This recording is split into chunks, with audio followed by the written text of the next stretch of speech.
I know it needs to stop. Like, I've done it for so long, and on Friday, I was like, Luz, I'm fucking over it. Let's get to the bottom of where the hell this is coming from.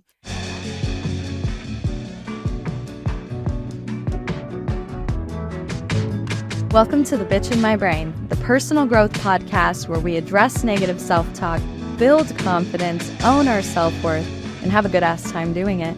Hosted by me, Josie Woods, life coach, entrepreneur, and light chaser. Get ready to embrace self-love and start living in your light. Now let's get after it. Hi, everyone, and welcome back to the Bitch in My Brain podcast. My name is Josie, and I am very happy, as I always am, to be with you this week. I'm also really excited about this podcast episode because you guys are learning and healing alongside me. Last Friday, I had something come up that has been something I know I've needed to address and work on, but I guess you could say it just hadn't been the right moment. But on Friday, it really came through and is now something that I am currently working on. So I thought, what better way than to invite you guys in, and hopefully you guys take a little bit away from this episode too. So I guess we will start right from the beginning. So I woke up on Friday morning and I was in a great mood. I woke up on my own, which, always makes you feel better because you feel refreshed. You're like, I got the sleep I needed. It's amazing. And I laid in bed for a little bit. I played my Wordle. I played my mini crossword. Those are my two little fun things to get the day started. And I got the Wordle on like the third try. And that is like the best feeling ever. I'm usually like a fourth or fifth kind of guesser is usually when I get it. That's what my stats say at least. But I got it on the third try and I was like, fuck yeah, today is going to be just amazing. I woke up motivated. So I was like, okay, we're going to toss in a load of laundry. I'll take Miso on a walk. Today's the best day ever, like I just said.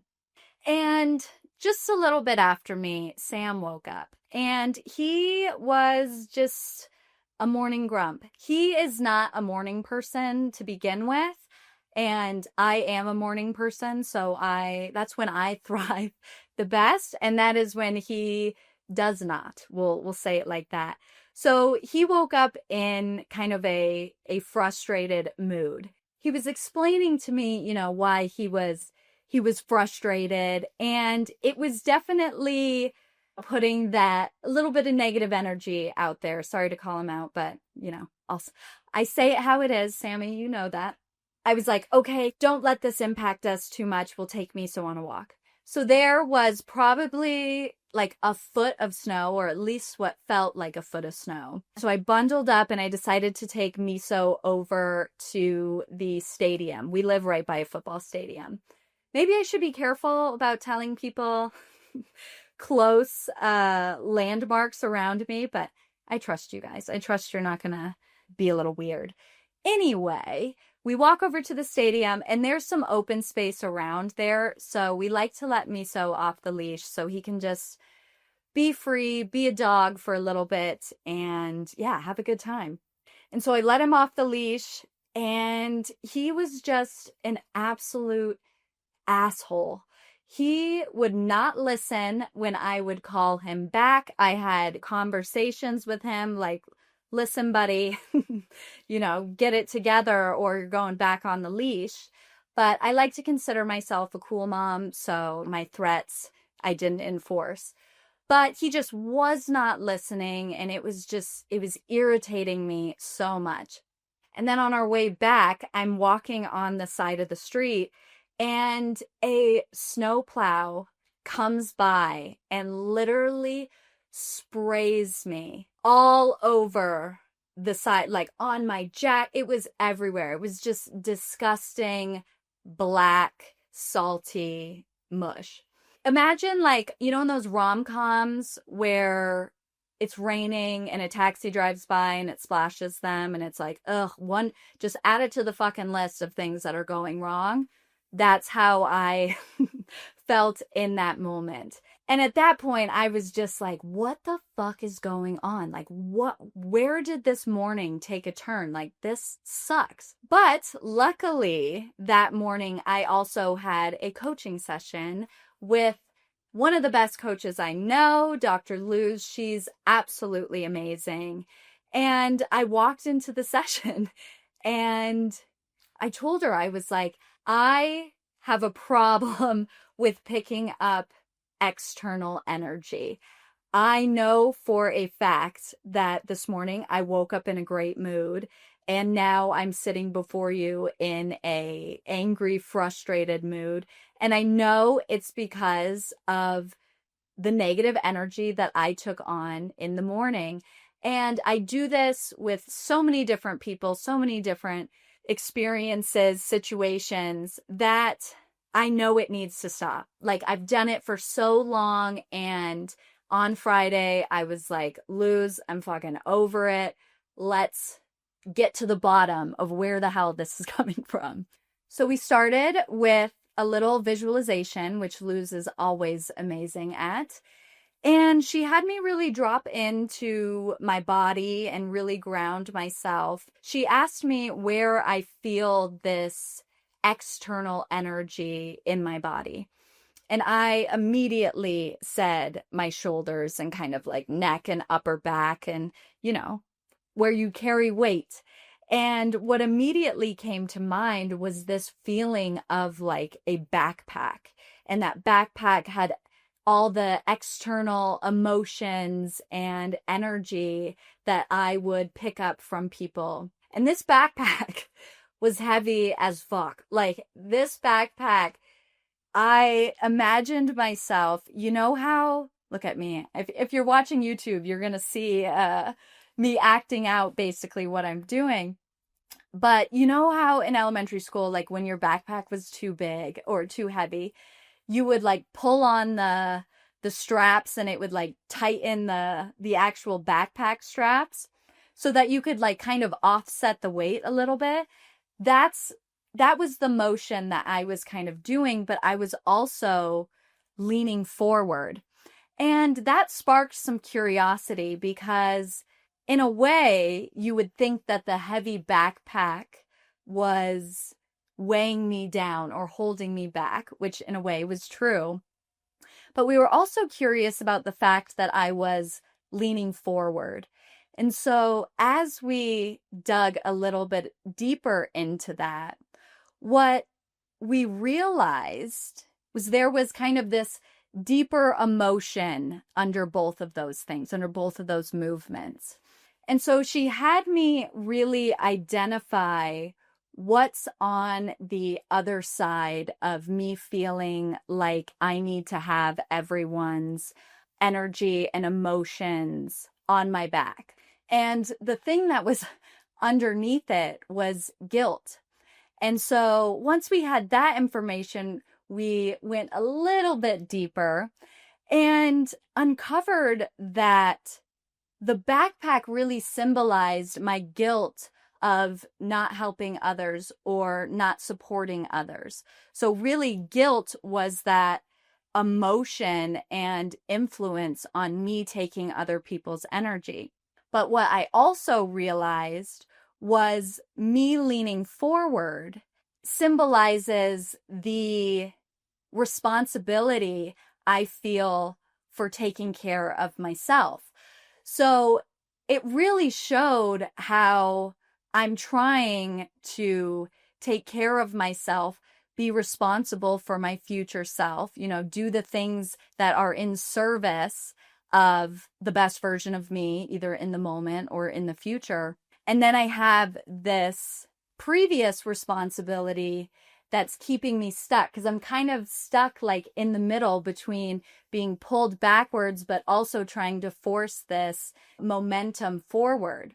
And so that was really fascinating as we got deeper into like, what am I experiencing, as well as like what emotion is coming up as I feel this energy being added on. So guilt really was kind of the the theme, let's say, for my absorption of external energy. So once we had that piece, then naturally we went even deeper. We headed in and threw it back to childhood.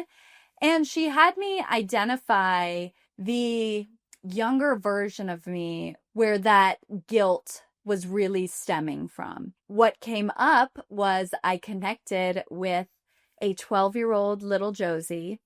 And as I kind of spoke to her about what she was feeling and what she experienced, I realized that a lot of this was stemming from the fact that I wasn't supported as a kid, especially on kind of an emotional level.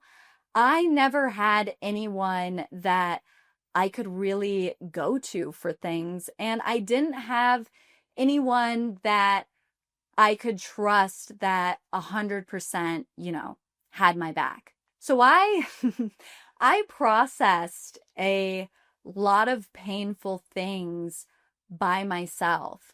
And a lot of those painful things dealt with adults and my relationship to some of the adults. A good example of not being supported is I had a lot of soccer coaches who spoke to me in ways that they should have never spoke to a young girl. Not in like a sexual way, let me just make that clear, but just very inappropriate, aggressive things that, should not be targeted at girls at that age. And I remember just being like ripped apart by these coaches, either at practice or at games.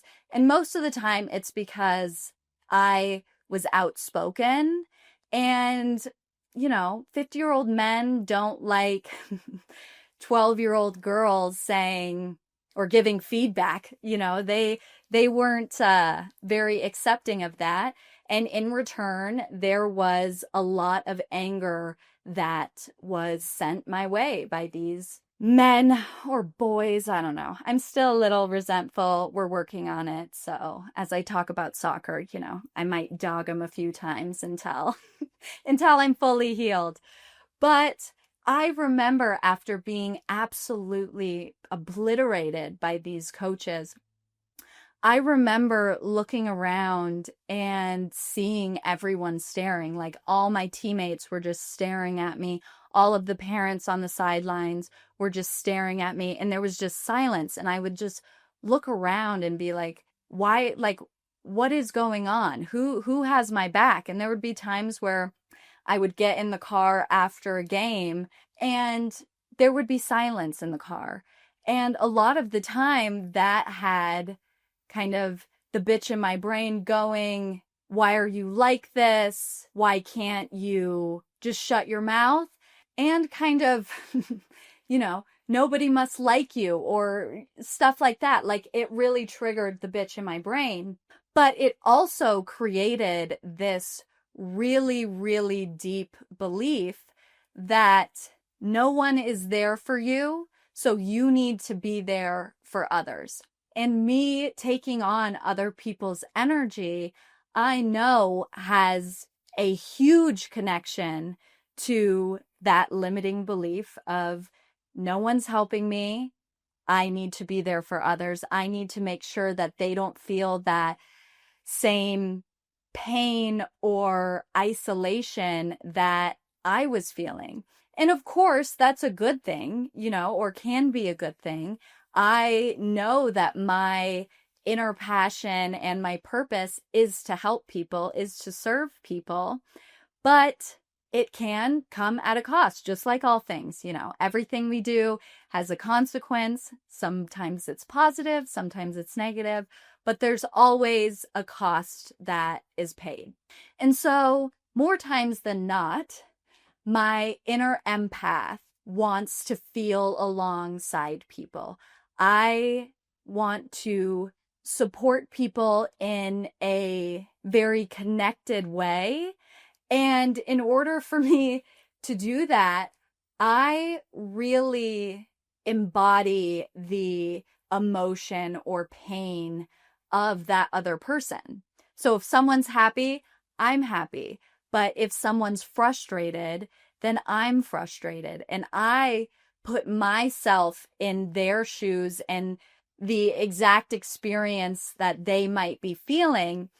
And I feel those emotions on the same level. And the same thing, with anger or sadness, whatever emotion there is, I naturally try to meet them on that level. Where this hurts me is in times that I am supporting someone else and I'm on their, energy level and I'm trying to get them out of it, but they're not moving at the pace that I think they should, then I begin to take on that energy and almost amplify it in some ways. So a great example is when Sam gets frustrated.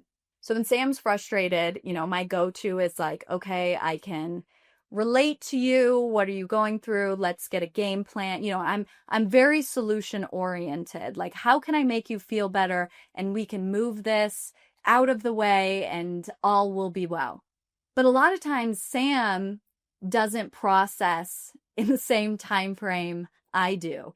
I'm usually able, once I kind of sit in it, I'm usually able to kind of begin to pull myself out. But it takes a decent amount of time for Sam to kind of work through things, process things. And we all process at a different rate. So there's no shame in taking a little bit longer to get out of your good mood. And if you do take that time, sometimes it's more beneficial because you're not bypassing anything. You're not like, okay, let's be happy about this because, we need to move on. So it can be good to take a longer time to process. But that doesn't mean that I always give him the grace in those moments, because if he's frustrated talking about something, I then begin to get frustrated and I begin to amplify that energy. And so what started as him being frustrated and looking for support turned into me being frustrated too. And then it just, it amplified this negative energy because I was not able to tell myself that his frustrations are his and have nothing to do with me. And it ultimately didn't benefit either of us because then we were both operating in this frustrated place. And it had zero benefit to us solving the problem. So from now on, I say no more. I am no longer available to take on other people's energies because it's not in service. It's not in service of me and it's not in service of them. So at that point, that's really when you realize, okay, things need to shift. So basically, we created a game plan for me in times where I feel like I'm absorbing other people's kind of negative energy. And the first thing is in times where I feel that shift, really going inward and meeting that 12-year-old little Josie and checking in with her first, because I want to make sure that that piece of me, that the guilt that she feels is still present, if it's still present. And by checking in with that younger version of me first, I'm able to tell her, my focus is to support you first. My focus is to make sure that we're good first, we're supported. And one of my favorite quotes ever, and it's actually on my wall, it's, I think we become whoever would have saved our younger self. And that is really powerful for me because this version of me can show up for the younger versions of me that weren't given the opportunity to feel safe. And so by me really checking in with her, I'm making sure that I feel good, that I'm coming from a strong, supported internal place. So externally, I can support others in a way that's beneficial. The second kind of fun thing is a visualization of kind of this energy block sort of field. And what I imagine, if you guys grew up with Nickelodeon watching Avatar, I just did a binge because it's freaking amazing. And I imagine myself as Aang, who's the Avatar, when he's coming out of the iceberg after being frozen for 400 years, I think it is. I'm a little nerdy when it comes to kids' TV shows because they're so nostalgic. But essentially, he's in this like protective orb that's circling around him. And I really visualize myself inside that orb. And that orb is that protection from external energy that's not serving me. And you can do this with like a blanket or a cape. A lot of people imagine themselves with like a protective cape that they can put over themselves in times where they are feeling that energy shift. And it's really a great way to separate what energy is yours and what energy is external. So when Sam was frustrated and I saw that energy coming over and into myself, I will now, moving forward, we can't change the past, but I can imagine me in that orb consciously saying, this is theirs, this is ours. We don't need to take on anything that is going to impact our inner peace or our inner energy. So I was really excited to kind of have these two very easy visualizations or tools that I can use. That the first one is really this self-connection, making sure that I feel good, I feel supported. But then this also kind of protective tool that allows me to create a barrier around what feels good for me and what I will or, will not accept energetically. So I'm really excited to implement these two things that I think will have a really big impact on the way I operate my life. And I'll be keeping a super close eye on it this week because I'm motivated right now. I'm excited. I'm like, let's get this shit in check and live our best life with the energy that we want around us as well as coming from us. So maybe this resonated with you. Maybe this is something that you can also integrate into your life. Do a little fun visualization, figure out what that protective barrier looks like, as well as connect to your younger self. They want to hear from us. They need to hear from us. So all that being said, I hope you have a wonderful week and I will see you next time.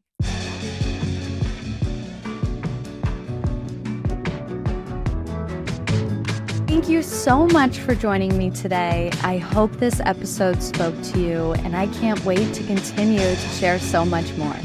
If you're feeling called, please subscribe and leave a review so together we can reach even more women who deserve to live their best life. And you can follow me on social at The Bitch in My Brain as I share my journey and life in real time. I can't wait to see you bitches next week. Take care.